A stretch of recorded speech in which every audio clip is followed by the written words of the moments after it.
Morning children, class 12 online class में आपका स्वागत है। बच्चों, आए आज के इस वीडियो में पुनः हम अपनी पाठ्यपुस्तक विज्ञान भाग 2 जिसमें पहला चैप्टर है सिल्वर बाइंडिंग, उसी पर चर्चा करते हैं।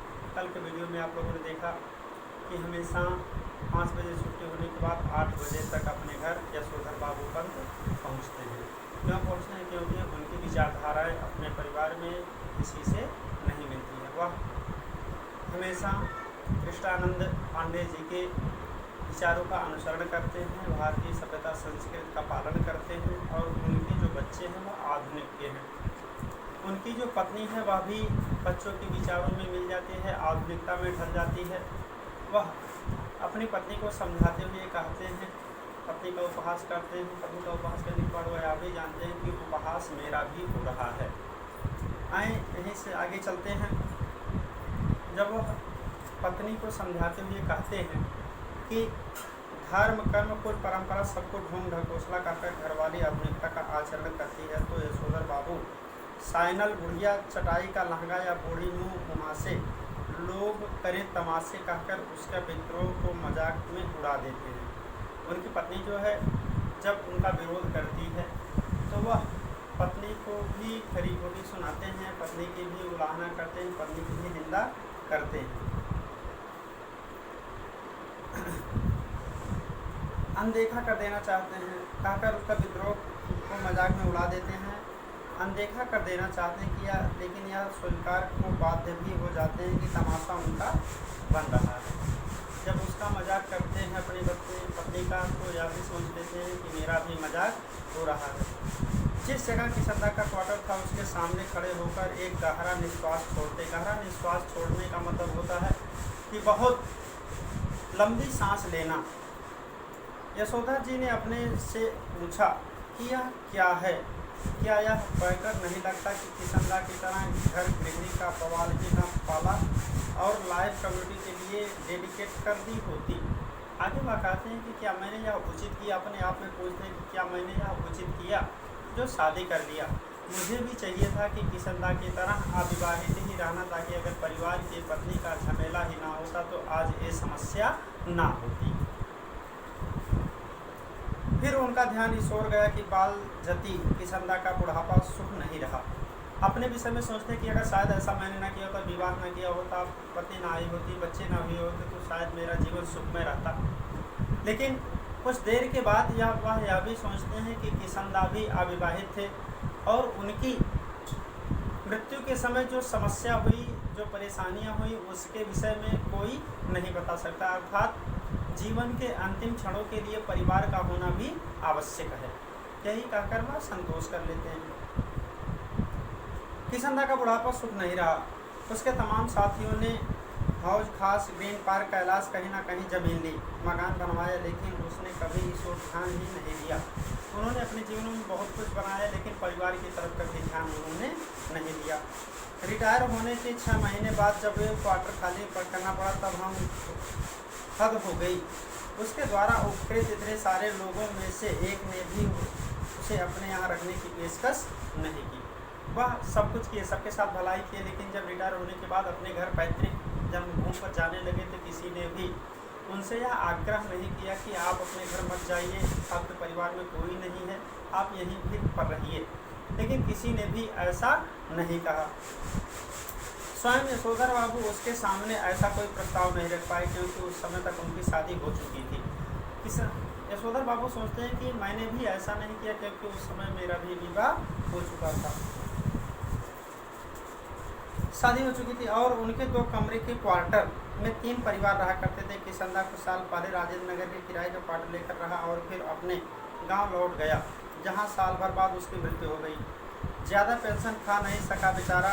विचित्र बात यह है कि उसे कोई भी बीमारी नहीं हुई, बस रिटायर होने के बाद मुरझाता सोचता ही चला गया। जब उसके घर एक बिरादर से मृत्यु का कारण पूछा तब उसने यशोधर बाबू को यही जवाब दिया, जो हुआ होगा, यानी पता ही नहीं क्या हुआ। अब सबसे प्रमुख बात यही है कि जब वह उसके पैतृक पांडे जी के घर यानी किशनदा के घर के करीब में रहने वाले किसी व्यक्ति से पूछा कि उनकी मृत्यु कैसे हुई, तो उसने बताया कि पता नहीं उनकी मृत्यु कैसे हुई, क्या वजह था। अब इसका उद्देश्य यही है लेखक को बताने का कि यशोधर बाबू यही सोचते हैं कि शायद जिसके पास इतने पैसे हों लेकिन अगर परिवार ना हो तो उसके पास में बैठने वाला कोई नहीं होता है, और उसकी मृत्यु भी ऐसी परिस्थितियों में हो जाती है कि किसी को पता तक नहीं चलता है। आगे कहते हैं जिन लोगों के बाल बच्चे नहीं होते, घर परिवार नहीं होता, उनके रिटायर होने के बाद जो हुआ होगा से भी मौत हो जाती है। कहने का मतलब एकाकी जीवन भी मृत्यु का कारण बन जाता है व्यक्ति के। यह जानते हैं जोशी जी, यशोधर जी बच्चों का होना भी जरूरी है। या सही है कि यशोधर जी के बच्चे मनमानी कर रहे हैं, पर ऐसा संकेत दे रहे हैं कि उनके कारण यशोधर जी को बुढ़ापे में कोई विशेष सुख प्राप्त नहीं होगा। अब यहाँ पर लेखक बताते हैं कि यशोधर बाबू अपने मन में यह भी सोचते हैं कि जैसे मैंने परिवार किया, विवाह किया, बच्चे हुए, लेकिन जीवन के अंतिम क्षणों में परिवार से भी सुख मुझे नहीं मिलेगा, यह वह जानते हैं। लेकिन यशोधर जी अपने मर्यादा पुरुष किशनदा से सुनी हुई बात नहीं भूले हैं। सब कुछ भूल गए लेकिन किशनदा के आचरण, सभ्यता, संस्कृत और विचारों को वह नहीं भूले हैं। कि गधा पचीसी में कोई क्या करता है इसकी चिंता नहीं करनी चाहिए, क्योंकि बाद में हर आदमी समझदार हो जाता है। यद्यपि युवा यशोधर को विश्वास नहीं होता तथा किशनदा बताते हैं कि किसी तरह मैंने जवानी में 50 किस्म की खुराफात की है। वह अपने विषय में भी सोचते हैं कि जब मैं भी युवा था, आज जो बच्चे हमारे साथ कर रहे हैं वही शायद जब मैं भी युवा था तो मैं भी वही उद्दंडता किया करता था, वही खुराफात किया करता था।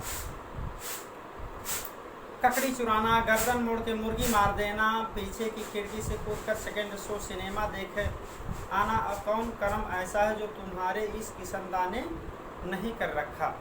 जिम्मेदारी सर पर पड़ेगी तब सब अपने ही आप ठीक हो जाएंगे। आगे बच्चों के विषय में भी सोचते हैं कि अभी बच्चे भी अगर नहीं सोच रहे हैं हमारे विषय में, तो जब समय आएगा तो वो भी हमारे विषय में कुछ ना कुछ जरूर सोचेंगे। आगे कहते हैं यह भी किशनदा के विरासत में मिला हुआ एक फिकरा है। फिकरा का मतलब होता है कि सीख, जिसे यशोधर बाबू अक्सर अपने बच्चों के प्रसंग में दोहराते थे।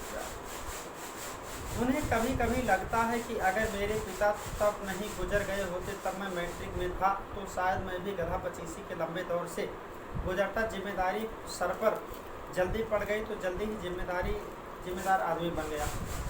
जब तक बाप हैं तब तक मौज कर ले, यह बात यशोधर जी कभी कभी तंजिया कहते हैं, लेकिन कहते हुए उनके चेहरे पर जो मुस्कान खेल जाती है वह बच्चों पर यह प्रकट करती है कि बाप को उनका अनाथ होना, गैर जिम्मेदार होना कुल मिलाकर अच्छा लगता है। यही उनका उद्देश्य है। आगे बताते हैं कि यशोधर बाबू कभी कभी मन ही मन स्वीकार करते हैं कि दुनियादारी में बीवी बच्चे उनके अधिक सुलझे हुए हो सकते हैं, लेकिन 2-4 करने वाली दुनिया ही उन्हें कहाँ मंजूर है जो कि उसकी रीत मंजूर करे। दुनियादारी के हिसाब से बच्चों का यह कहना कहीं सही हो सकता है कि अब्बा ने डीडीए फ्लैट के लिए पैसा ना भर के भयंकर भूल की है, किंतु समहाउ यशोधर बाबू को किशनदा की यह उक्ति अब भी जचती है। मूर्ख लोग मकान बनाते हैं, सयाने उनमें रहते हैं। जब तक उनकी सरकारी नौकरी तब तक सरकारी क्वार्टर, रिटायर होने पर गांव का पुश्तैनी घर, बस गांव का पुश्तैनी घर टूटा फूटा है और उस पर इतने लोगों का हक है कि वहां जाकर वर्षा मरम्मत की जिम्मेदारी ओढ़ना और बेकार के झगड़े लेना है। आगे बताते हैं कि जब तक नौकरी है लोग अनायास में घर बनाते हैं, जब तक नौकरी है तब तक तो नौकरी का क्वार्टर मिलेगा, रिटायर होने के बाद में हम पुश्तैनी मकान में चले जाएंगे। लेकिन फिर भी यह सोचते हैं कि पुश्तैनी मकान में जाकर वहाँ पर घर बनाना, सारी व्यवस्था करना, यह भी मूर्खता ही है।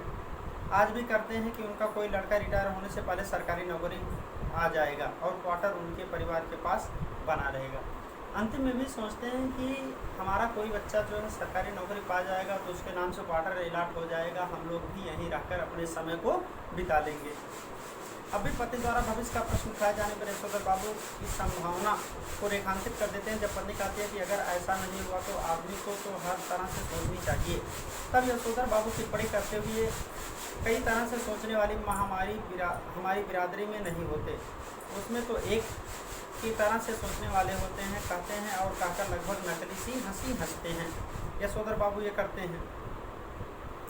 जितना भी इस लोक की जिंदगी यशोधर बाबू को यह नकली हंसी हंसने के लिए बाध्य कर रही है, उतना ही वह परलोक के बारे में उत्साही होने का यत्न कर रहे हैं। इस समय वर्तमान में जो उनकी स्थिति है, उस स्थिति को देखते हैं तो परलोक यानी मरने के बाद के विषय में भी वह सोच रहे हैं, धार्मिक अथवा कर रहे हैं।